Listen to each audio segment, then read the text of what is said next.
4 plays, 57 yards in 2 minutes. And the Beat Diggers getting a 48-yard run from Tyler Carter lead the game 48-14. Dave, to me, that's huge. Second team scores. On a big run. On a big run.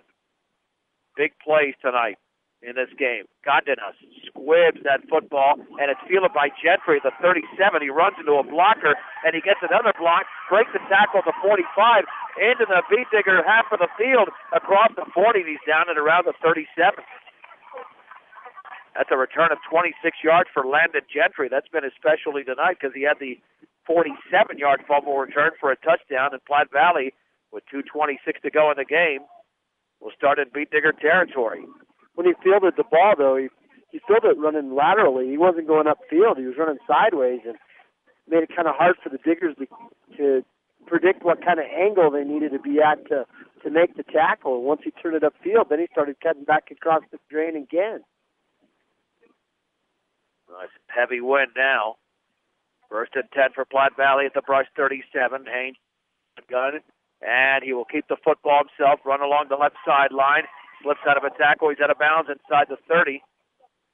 Maybe to the 28. Close to a first down. He's got a gain of around, 9 yards in the play for Adam Haynes. 102 yards for Haynes tonight on 13 carries. Brush has a lot of second-string guys in there playing some defense now. Second down, and we'll call it 2 to go for the 28 of Brush.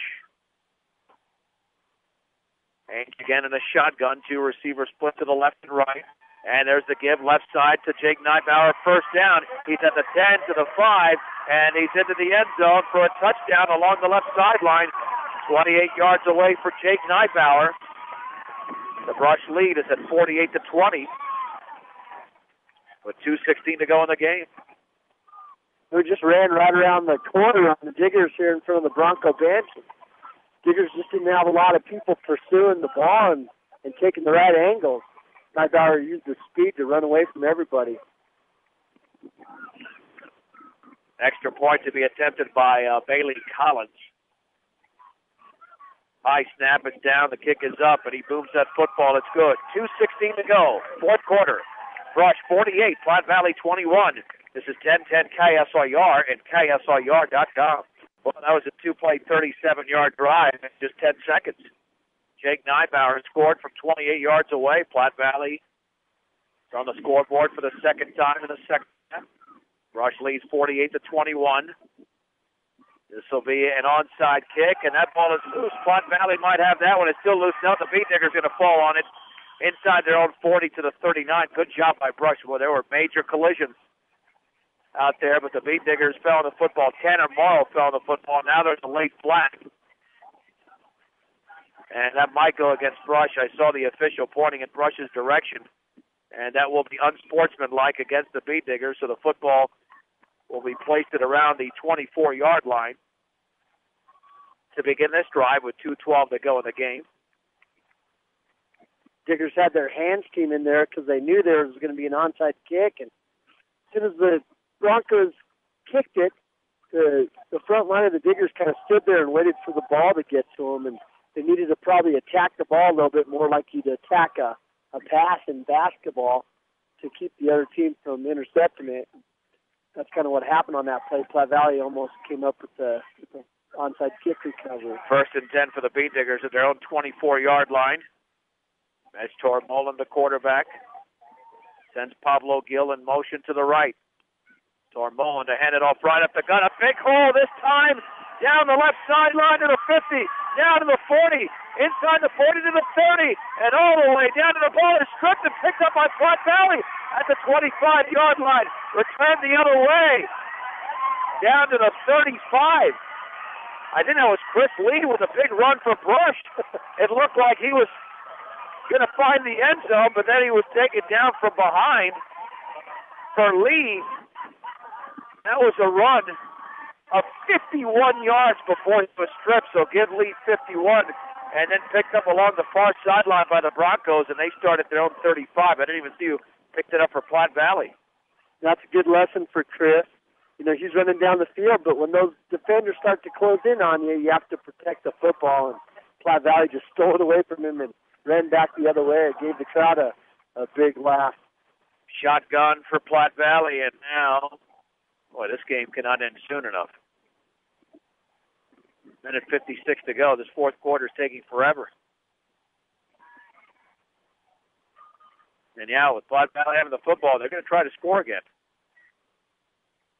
Adam Haynes in a shotgun. He'll hand it off on the left side and down at the line of scrimmage.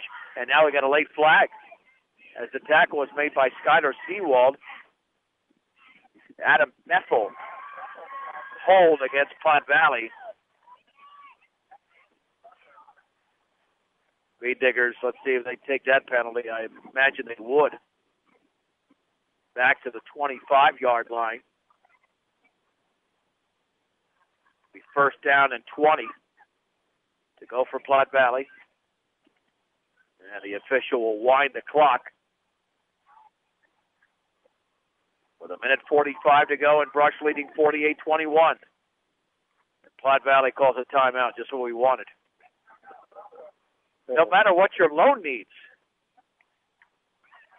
stop by High Plains Bank, 502 Central Avenue in Wiggins. Also inquire about checking and savings accounts as well as CDs at High Plains Bank in Wiggins. Dave, it's not exactly getting warmer tonight. No, it's getting a little bit more chilly. You can stand up here and start dancing around a little bit. That's what I did. Circulating. Yeah. Rush head coach Randy Dreitz will join us after the game for a brief interview. Replay of the game to follow. First and 20 for Platte Valley at their own 25-yard line. The Bay Diggers lead by 27. In motion to the left is Arnold. He's got the handoff, running laterally. He stops, cuts it back, and he's down. Skylar Seawald brings him down to the ground at the line of scrimmage. Austin Acosta was also around that football, and now here comes the second-team defense. They're going to have to run out of there quickly. With a minute 24 to go in the game. It'll be second down and 20. Clock running. Adam Haynes in a shotgun once again. Second down, Haynes. This time we'll hand it off to Sean Morris. Tutter steps, cuts it back towards the middle. He's got a short gain of around 3 across the 25 to the 28. You got to be kidding me. Platte Valley calls a timeout. I think they're excited about trying to score again, but they got a pretty big headwind to try to throw against. Carlos Carrillo made the tackle. Third down and 17, but come on. I mean, you have your first team offense in there. It's a minute 3 to go. You're down 27. To me, you score here, that's a manufactured touchdown. I mean, when you score the real touchdown, to me, it's first team against first team. Listen, you're preaching to the choir, John, because I want them to put me out of my misery and get this game over. Third down and 17. Trips to the right. The lone setback is Moore. And there's a pass out in the right flat. It's caught over there. And a short gain across the 30-yard line to the 32. There's a late flag. That's a face mask against the Beat Diggers. At least that's what I saw from here. As the pass was caught along the sideline by Jacob Smith. They called a 15-yarder. That will be a first down. And it will be a 15-yarder. He would have been held at just a gain of 5. Instead, 5 and tack on 15. Platte Valley has one timeout, I believe, either one or none, remaining in the game with 55.9 seconds to go. The clock is running. On first and 10 from their own 47-yard line. Haynes is back to throw. Looks.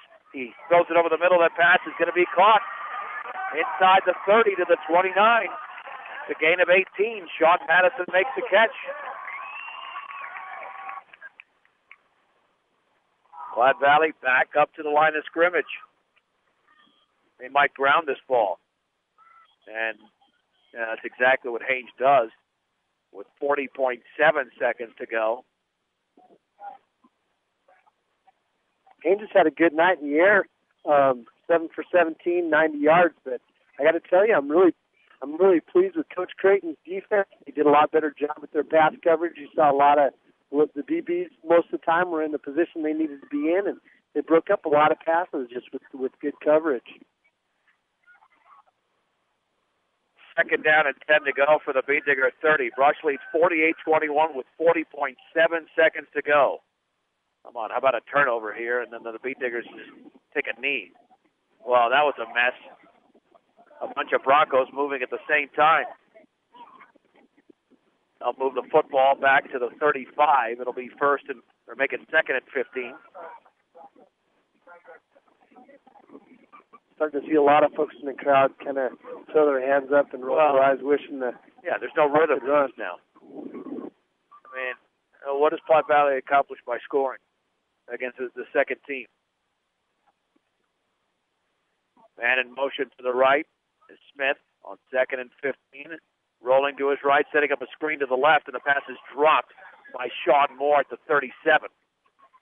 36.4 seconds to go.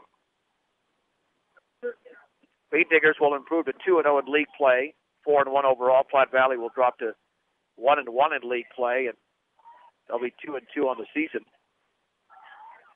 Third and 15 from the 35. Two receivers out to each side.